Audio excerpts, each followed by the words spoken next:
যেই জায়গায় আমার আল্লাহ আমার নবীকে রেখেছেন, আপনি সেই জায়গায় নবীকে রাখতে পারলেন না।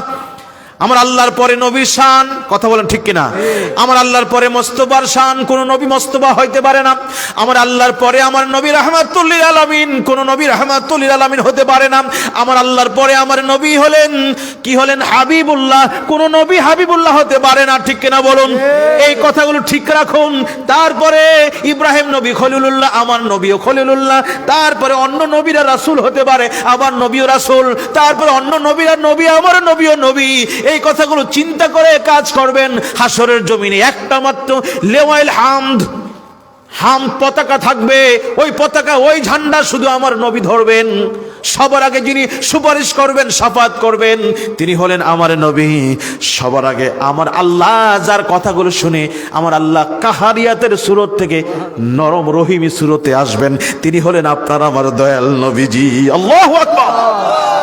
কি মনে করেন নবীকে? এগুলো ভেবে তারপরে কথা বলেন। এগুলো ভেবে নবীজির দেওয়া নামাজ পড়েন, কাজে লাগবে, ঠিক কিনা? এগুলো ভেবে নবীজির দেওয়া রোজা রাখেন, সবকিছু করেন, আলহামদুলিল্লাহ। কি বলেন? আল্লাহ ওলিগুলো এটাই শিখাইছে। আল্লামা সাহেব কাবলা ফুলতুলি রহমতুল্লাহ এটাই শিখাইছে যে আমলের পাশাপাশি আল্লাহর শান মান আজমতকে, দয়াল নবীজির শান মান আজমতকে, ওলিয়া উলিয়াদের শান মান আজমতকে তোমার রক্ষা করতে হবে, মানতে হবে। কথা বলেন ঠিক কিনা? এটাই হলো কথা। তা না হলে কি হয় জানেন? ভাইয়ে ভাইয়ে মারামারি, হ্যাঁ, সবাই নামাজ পড়ে রোজা রাখে, কিলাকিলি মারামারি পারাপারি, এইরকম মানুষ মানে হত্যা করতে চিন্তা করছে না। আল্লাহ নাউজুবিল্লাহ, আমাদের আল্লাহ হেফাজত করুক, বলেন আমিন। দেখুন, আমরা অনেক সময় বলি যে নবী নবুয়তি পেয়েছে। নবী নবুয়তি পেয়েছেন কখন?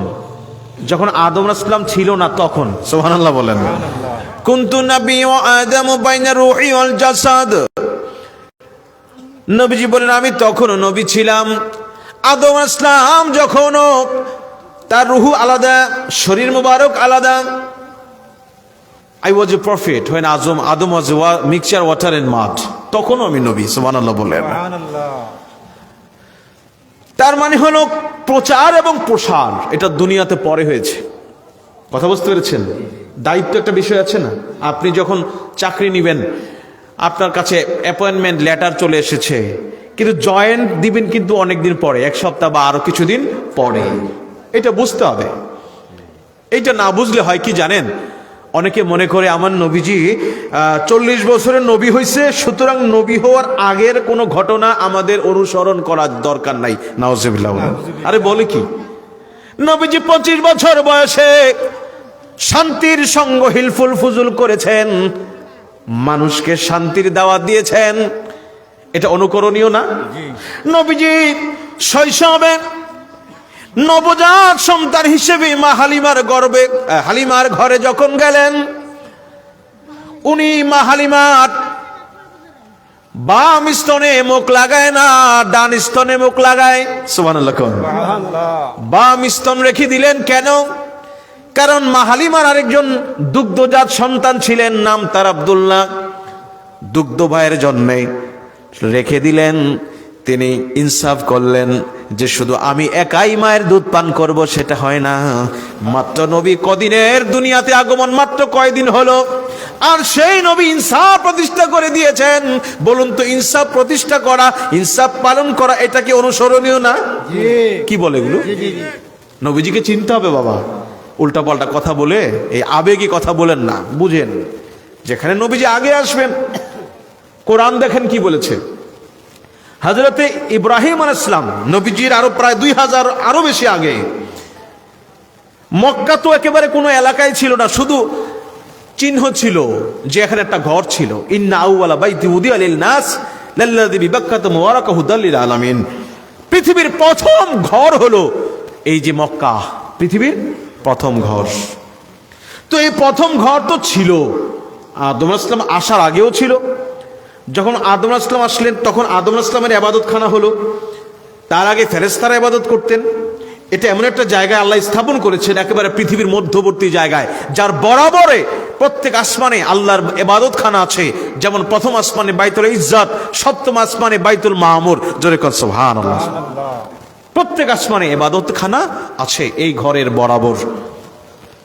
এই ঘরের যখন নূহ আলাইহিস সালামের মহাপ্লাবন হয়েছে, আল্লাহ ঘরকে উঠায় নিয়েছেন। ঘর কখনো ধ্বংস হবে না। আল্লাহর ঘর, নবীর ঘর ধ্বংস হবে না, কিয়ামতেও ধ্বংস হবে না। এটা জান্নাতের অংশ, জান্নাতে চলে যাবে। তো সেই কারণে জায়গাটা যেহেতু আছে, আল্লাহকে ইব্রাহিম তুমি এক কাজ করো, তোমার সন্তান ইসমাইলকে নিয়ে এই ঘরটা পুনর্নির্মাণ করো, নতুন করে না, মানে পুনর্নির্মাণ সংস্কার করো। কেন? কারণ এটা হচ্ছে পৃথিবীর মধ্যবর্তী জায়গা। এটা চারদিককে কেন্দ্র করে আমি আমার টোটাল কেন্দ্রীয় যিনি আমার নবী, যিনি টোটাল ইন্ডিয়া রাসূলুল্লাহ ইলাইকুম জামিয়া, যিনি সব রাসূল, সবার জন্য যিনি রাসূল, আমি তাকে এই জায়গায় পাঠাবো। সুবহানাল্লাহ বলেন। মক্কা ও মদিনাবাসী তারা কত ভাগ্যবান, যাদের কোলে তাশরিফ আনলেন দুজাহানের মহাজন। ঠিক না? তো মক্কা নগরী এই জন্য ইব্রাহিম ইসলামকে দিয়ে প্রতিষ্ঠা করা হলো। বোঝার চেষ্টা করুন, আমার মূল কথাগুলো বলার আগে কথাটা একটু জানুন। মানুষ নাই, গাছপালা কিচ্ছু নাই। আল্লাহ কয় ইব্রাহিম তোমাকে তো পরীক্ষা দিতে হবে। ও ইয ইবতালা ইব্রাহিম রাব্বুহু বিকালিমাতিন ফাআতাম্মাহুন্না ক্বালা ইন্নী জাইলুকা লিন-নাসি ইমামা। আল্লাহ কয় ইব্রাহিম তোমাকে পরীক্ষা দিতে হবে, অনেকগুলো পরীক্ষা, আগুনে পড়তে হবে, আমাকে ভোলা যাবে না। তারপরে তোমার যে কলিজার টুকরা সন্তান আমি অনেক দোয়ার পরে দিয়েছি ইসমাইলকে কুরবানি করতে হবে। সুবহানাল্লাহ বলেন। আপনারা এগুলো জানেন। আবার কয় কুরবানির আগে কয় আদরের সন্তান নিয়ে তুমি ফিলিস্তিনে ঘুমাও, হবে না। এই ইব্রাহিম যাও তোমার সন্তান এবং তোমার স্ত্রীকে নিয়ে এমন নির্জনে দিয়ে আসো যেখানে কেউ নাই। রহস্য আছে না নাই? আছে। এটা আমার দয়াল নবীর জন্য হয়েছে। যেখানে নির্দেশনা আসবে ওখানেই রেখে আসবে। রেখে আসা হলো ওই যে বর্তমান আমাদের মসজিদুল হারাম মক্কা শরীফের এখানে মানুষ নাই, ঘর বাড়ি নাই, গাছপালা নাই। আপনারা জানেন যে ওখানে ইসমাইল ইসলামের পায়ের ঘষায় জমজম কূপের আবিষ্কার। ঠিক না? জানেন আপনারা এই পানিটা পৃথিবীতে এমন একটা পানি যে পানিটা আপনার দাঁড়িয়ে খাওয়া আদব। সব পানি বসে পান করা আদব, কিন্তু এই পানি দাঁড়িয়ে পান করা আদব। এই পানি এমন একটা পানি যেখানে খাদ্যগুণ 6টি উপাদান খাদ্যের মধ্যে আছে। আমিষ, শর্করা, ভিটামিন, স্নেহ জাতীয় এই যে খাবারগুলো আছে, এই যে খাবারের মধ্যে যেই এই উপাদানগুলো 6টা উপাদান, খনিজ লবণ, পানি, এই সবগুলো বৈশিষ্ট্য আল্লাহ পাক এই পানির মধ্যে দিয়ে দিচ্ছে। সুবহানাল্লাহ। এটা জান্নাতের পানি। এই সবগুলো আয়োজন আমার নবীর জন্য। নবীজি মক্কাতে তাশরীফ আনবেন, মক্কাতে জন্ম নিবেন। ইব্রাহিম এবার তোমার কাজ হলো ইসমাইলকে জবাই করতে গিয়া তুমি পাশ করলা নাকি? সাদ্দাকতা রুইয়া। ইব্রাহিম তোমাকে যে আমি আদেশ করেছি স্বপ্নে, এটা তুমি বাস্তবে প্রমাণ করেছো। ইসমাইল জবাই হওয়ার দরকার নাই, তুমি তো চাইছো, আমি আল্লাহ দেখছি, তোমার অন্তর দেখে আমি আল্লাহ কবুল করছি। এবার কাজ হলো তুমি একটা কাজ করো, তুমি এই যে একটা নিশানা দিয়ে দিবে, আগে যেখানে ঘর ছিল ওই ঘরটা বানাও। আল্লাহ বলে وَإِذْ يَرْفَعُ إِبْرَاهِيمُ الْقَوَاعِدَ مِنَ الْبَيْتِ وَإِسْمَاعِيلُ। ইসমাঈল আলাইহিস সালামকে নিয়ে যখন ইব্রাহিম আলাইহিস সালাম আল্লাহর ঘরকে তৈরি করলেন, স্মরণ করুন নবী গো সেই সময়ের কথা। তো সেখানে ইব্রাহিম আলাইহিস সালাম কি বলেছেন? সেখানে বলেছেন আল্লাহ রব্বানা ওয়াবআস ফীহিম রাসূলাম মিনহুম ইয়াতলু আলাইহিম আয়াতিক। ওগো আমার আল্লাহ, আমার বংশের মধ্যে, আমার পরবর্তী জেনারেশনের মধ্যে এমন একজন রাসূল পাঠাও যিনি মানুষকে কিতাব শিক্ষা দিবে, যিনি মানুষকে হিকমত প্রজ্ঞা শিক্ষা দিবে, যিনি মানুষকে পবিত্র করে দিতে পারবে। একটু জোরে বলা যায় কি সুবহানাল্লাহ? নবীজি এখনো আসে নাই। ইব্রাহিম নবীকে আল্লাহ রব্বানা ওয়াবআস ফীহিম রাসূলা, ও আল্লাহ রাসূল পাঠাও রাসূল। তার মানে বোঝা গেল ইব্রাহিম নবী আগে থেকেই আমার নবীকে চিনে এবং তিনি যে রাসূল এই কথা আল্লাহ কোরআনে সাক্ষ্য দিলেন। সুতরাং মৌলভী সাহেব তুমি কথা বলার আগে চিন্তা করে কথা বলবা। আমার নবী আসার পরে নবী না, আমার নবী আগে থেকেই নবী। নবুয়তের কাজ শুরু হয়েছে 40 বছরে। জোরে জোরে বলেন সুবহানাল্লাহ, আরো জোরে বলুন না সুবহানাল্লাহ। আমি তোমার প্রেমের ভিখারি ইয়া রাসূলুল্লাহ, আমি তোমার প্রেমের ভিখারি ইয়া রাসূলুল্লাহ, ইয়া হাবিবাল্লাহ, আমি তোমার প্রেমের ভিখারি। হায়রে আমরা তোমার প্রেমের ভিখারি ইয়া রাসূলুল্লাহ, আমরা তোমার প্রেমে দেওয়ানা। আরে তোমার প্রেমের গো রাসূল নেই কো তুলনা, নেই কো তুলনা গো রাসূল, নেই যে তুলনা। হায়রে তোমার প্রেমের গো রাসূল নেই যে তুলনা, নেই যে তুলনা নবী গো, নেই যে তুলনা।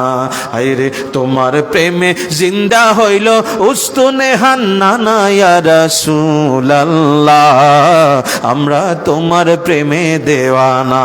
হায়রে আমি তোমার প্রেমের ভিখারি ইয়া রাসূলুল্লাহ, আমরা তোমার প্রেমের।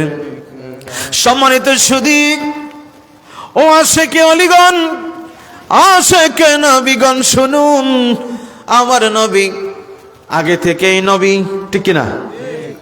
আকীদা ঠিক করুন। নবী আগে থেকেই নবী, নবুয়তি পাইছেও আগেই, কিন্তু কাজ শুরু হয়েছে 40 বছরে, ঠিক কিনা?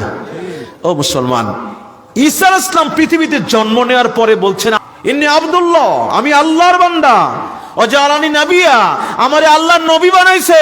ঈসা নবী পৃথিবীতে আসার পরেই জাতির কাছে এই কথা বলতে পারে যে আমারে আল্লাহ নবী বানাইছে। আর আমার নবী কইব যে না আমি নবী না, আমি 40 বছর, এটা হইল? কথা মিলে? বুঝার চেষ্টা করুন। নবীজির তাজিম যদি আপনি না বোঝেন, নবীজির তাজিম করতে পারছেন না, যেই জায়গায় আমার আল্লাহ আমার নবীকে রেখেছেন আপনি সেই জায়গায় নবীকে রাখতে পারলেন না।